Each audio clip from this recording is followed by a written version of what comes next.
Hey, I just wanted to shoot a quick little video, for a couple of reasons. Partly because I guess I should have something up on my YouTube channel. I haven't posted anything there in a really long time because when I have new videos or poems and stuff, it usually comes out through Button Poetry. And so my YouTube channel, like my own videos on that channel, there isn't a whole lot going on. So I figured I'd post just a quick update for that. But also, for all the platforms in terms of just to say thank you for everyone who's tuned in to the new podcast. And if you haven't heard about it, it's called What's Good, Man. It's me and another rapper slash activist slash poet slash rabble rouser from here in the Twin Cities named Tony the Scribe. It's a podcast on healthy masculinity. And so it covers a lot of ground. We have episodes on what that means in terms of like men's place in feminist work and what that means in terms of building a culture of consent. We have an episode on our favorite and least favorite depictions of masculinity in pop culture. And all the episodes together are really about exploring this idea, creating yet another space to have these kinds of conversations and the importance of like men talking to and with other men about this stuff. So, the burden isn't on anyone else's shoulders to like teach us how to be. And I think the response to the first episode has been really beyond my expectations, like positive. And it's really cool to see that people are getting something from it and people have questions and people are finding something valuable in it. So yeah, if you are interested, it's called What's Good, Man. It's on all the like podcasting platforms, Apple Podcasts, Spotify. If you go to my website, guante.info, there's also just an audio player right there as a top post and a full transcript of the entire like 1 hour first episode.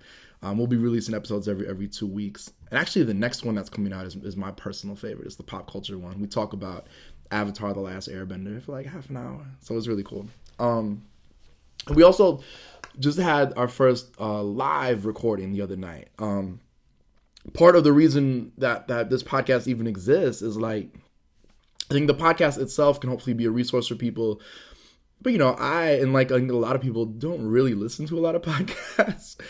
And so we also wanted to do it just as an excuse to do more like face-to-face kind of workshop, live event type work, which we already do to some extent. But if colleges or conferences or other community spaces want to bring us out to have live, conversations and dialogue with people around these issues, the podcast is just one more kind of hook for that. So feel free to be in touch if that is relevant to you in any way.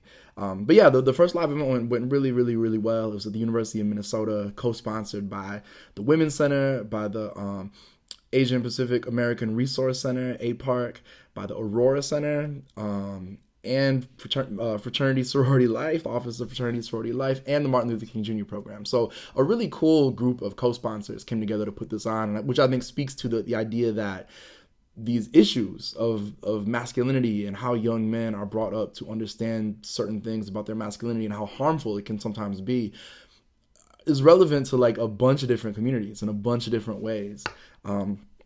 And we'll continue to talk about that through the podcast itself. But our first live episode the topic of it was the future. It was important to us when putting together this list of topics for the first season of the podcast that it wasn't just about like critiquing toxic masculinity. It wasn't just about saying like, oh, look how messed up I was growing up as a kid. And, not necessarily me personally, but just in a general sense. I had some really good like role models and stuff. But we'll talk about that in the podcast. But the idea was for this last episode of the first season, we wanted to bring in a bunch of guests and also challenge ourselves as the two hosts to think about like, think in a really future-focused way. What does the world that we want to live in look like? And then how do we get there? With regard specifically to masculinity, to our understandings of gender and like gender roles and gender equity, and like what is the kind of the sci-fi utopian vision that we're building towards? Because the whole episode was, I guess, built around this Bell Hooks quote, which is, how can you become what you cannot imagine? And I think that's a really, really important quote in a lot of ways, but I think especially for this conversation. So we had 6 really amazing guests. That episode will be out later, and I'm so, so grateful to how just brilliant and generous all our guests were, and I can't wait for you to hear it. One thing that happened, though, was that we kind of ran out of time. Like, everyone just had so much brilliant stuff to share, and I'm very time conscious as someone who organizes events, and so I actually didn't really share what I had prepared. I shared a couple of thoughts or whatever, but I put a lot of thought into this question, and I figured I could share it in a video like this, kind of just as like an extra thing. Because I think, again, the question is really interesting. And it reminds me of, there are so many examples in fiction, and especially science fiction, of authors envisioning like a new way or a different way or an alternate way of thinking about gender. Marge Piercy, who's one of my favorite poets, wrote A Woman on the Edge of Time, which deals with some of those questions. And of course, Ursula K. Le Guin, like The Left-Handed Darkness. There's like The Handmaid's Tale, Margaret Atwood. An example that I brought up at the live show was also N.K. Jemisin, who's one of my favorite authors, and like the whole like the Broken Earth trilogy or whatever. I might be getting that name wrong. The incredible trilogy of books, and it isn't like explicitly about gender, but there's really, really interesting, cool gender stuff that happens in it. It's also just like in a broader sense, like how we think about our communities and what community might look like in either a utopian or a dystopian future. And so my instinct is to kind of work backwards with that question. I think sometimes there's an impulse to have like the deepest theoretical academic conversation possible, to say like, I'm so radical, I think, gender isn't even real and it won't exist in 500 years and it's a social construct. And like, I'll be super real. Like I am open to that argument. I think there's validity in that. I also, however, know people for whom gender is really important. And it is a real thing, even if it is a social construct. It's like race is a social construct too. It doesn't mean it doesn't matter. It doesn't mean it's not important to people. And so, it's real to us in different ways, depending on where we're at, what other identities we hold, and etc. It might be woven into like our cultural upbringings in different ways. And I don't want to like flatten all of that diversity and all of that complexity. I don't think the point is to throw gender out the window. What I do want, though, is a world where we can understand gender. And I think masculinity especially, because a lot of this conversation is specifically about masculinity, just in a broader, more dynamic, more imaginative, more open way. And people are free to pull from that pool in whatever way makes sense from them. So like maybe there is still a gender binary, but that binary isn't a blueprint that everyone must absolutely conform to. It's just like one model, one way of understanding this like beautiful, dynamic, complex thing called gender. And, maybe it's one option, one way to be among many, many other ways to be, and they're all valid and they're all supported. And so when we talk specifically about men in that kind of future where there's just a more open, dynamic, freer understanding of gender, there's some really obvious implications of that. Like, masculinity won't be policed in the way that it is. So like, to be a real man, you have to blah, blah, blah, blah, blah. You can wear whatever clothes you want. You can wear makeup. You can access the full range of your emotions. You can, cook dinner for your family without needing some like special holiday called Men Cook Dinner for Their Families Day and like getting a trophy for doing it. Like, it's not just that you can do that stuff, because you can. We can do all that stuff right now. It's more so that the culture will affirm and cultivate and sustain that. It's the idea that like what many of us consider a counter narrative right now will become the narrative. Or maybe there won't be a dominant narrative. There'll be a bunch of like cool, diverse counter narratives that kind of are in conversation with each other. That's one thing. And I mean, those are like simple, obvious things, right? But I also think there are deeper implications of this kind of future too, where we don't understand gender so binarily, or we don't have to police it so much, especially as men. I think masculinity is tied to all kinds of violence and oppression, sometimes in really direct ways, sometimes in more subtle ways. I believe that a future masculinity, just for example, won't be racist or homophobic, but also xenophobic. You'll see people like worshiping or speaking in a different way than you worship or speak, and it'll be like, cool. I think that kind of like hatred of the other, that kind of xenophobia and racism and fascism and prejudice, like it isn't, masculinity isn't the only driving force behind all that. There's a million other things we could talk about, but it's totally there. It's totally part of the equation.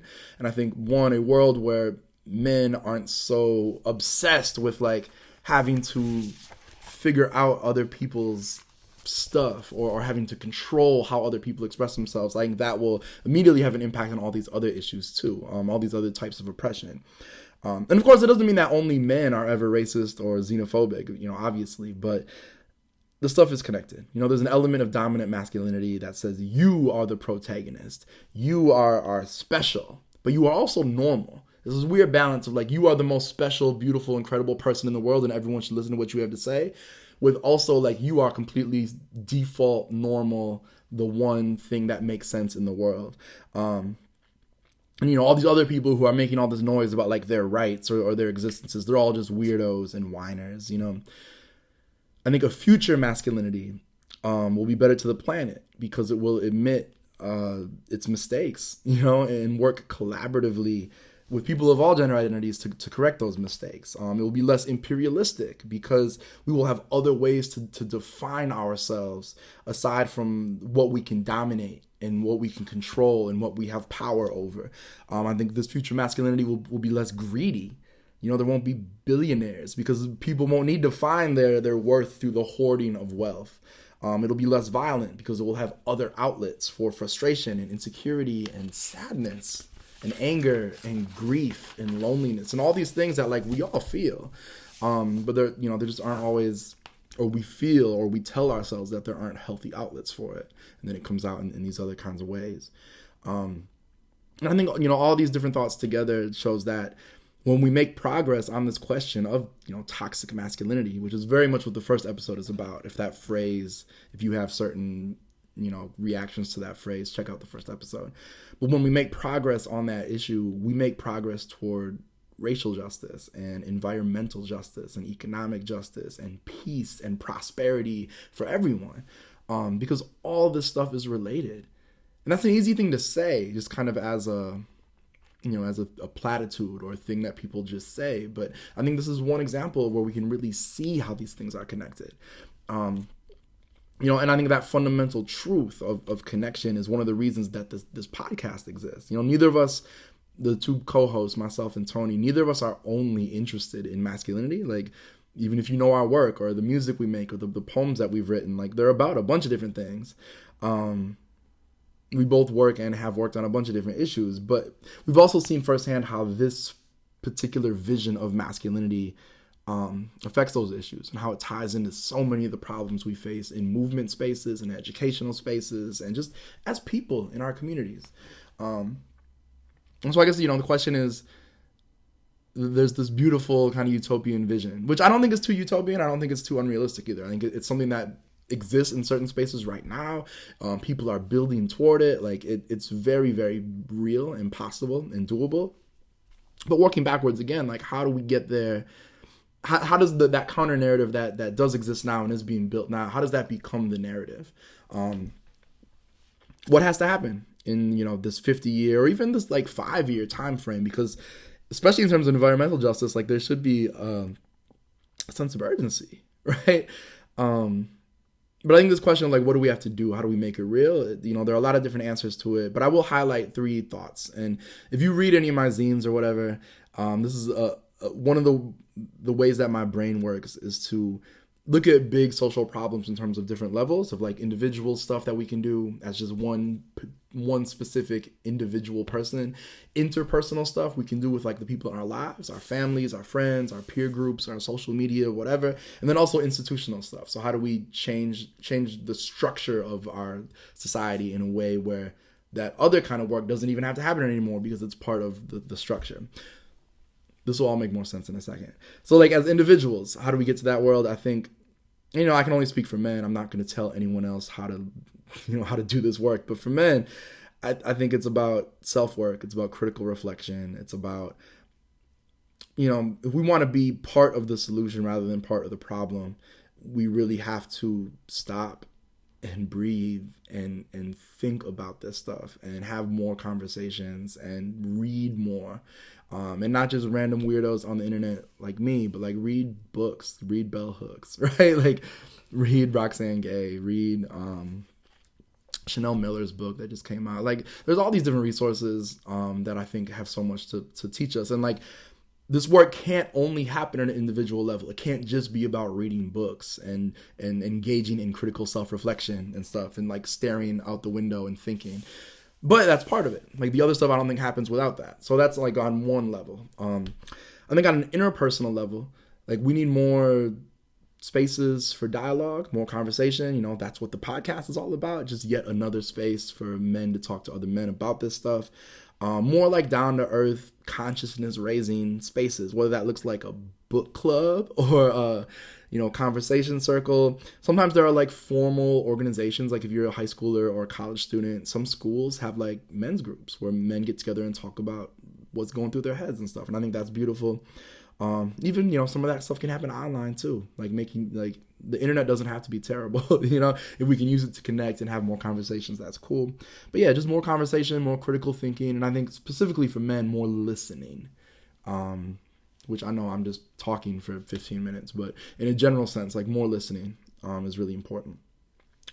But again, so on an individual level, on an interpersonal level, those things all need to happen, but they alone will not actually change what needs to be changed. So I think there's this third level of the kind of the institutional, the systemic, the larger scale cultural side. And, there's a million policies we could talk about here. I think one of them is like K through 12 comprehensive sex education.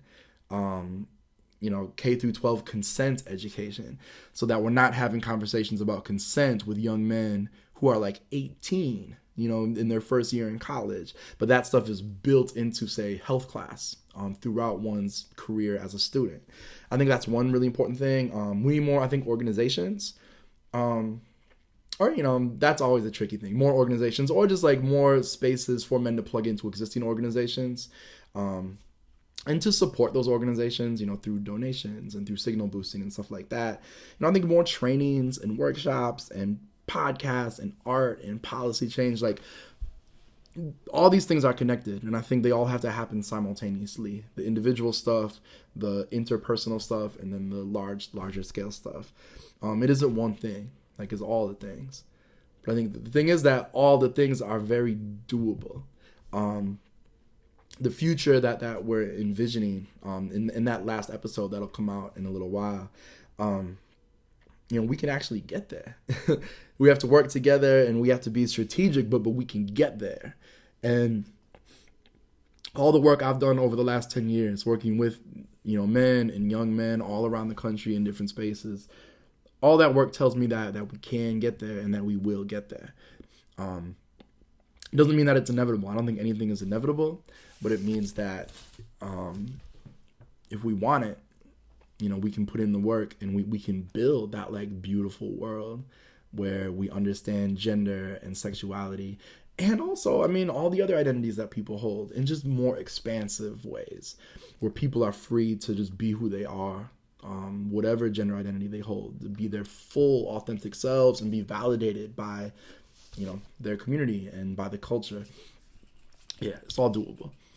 And so that was kind of what I was going to say. And I think the thing is, at the live show itself, like all that stuff came up in different ways from different people. And so I figured it was okay if I didn't like give my little speech.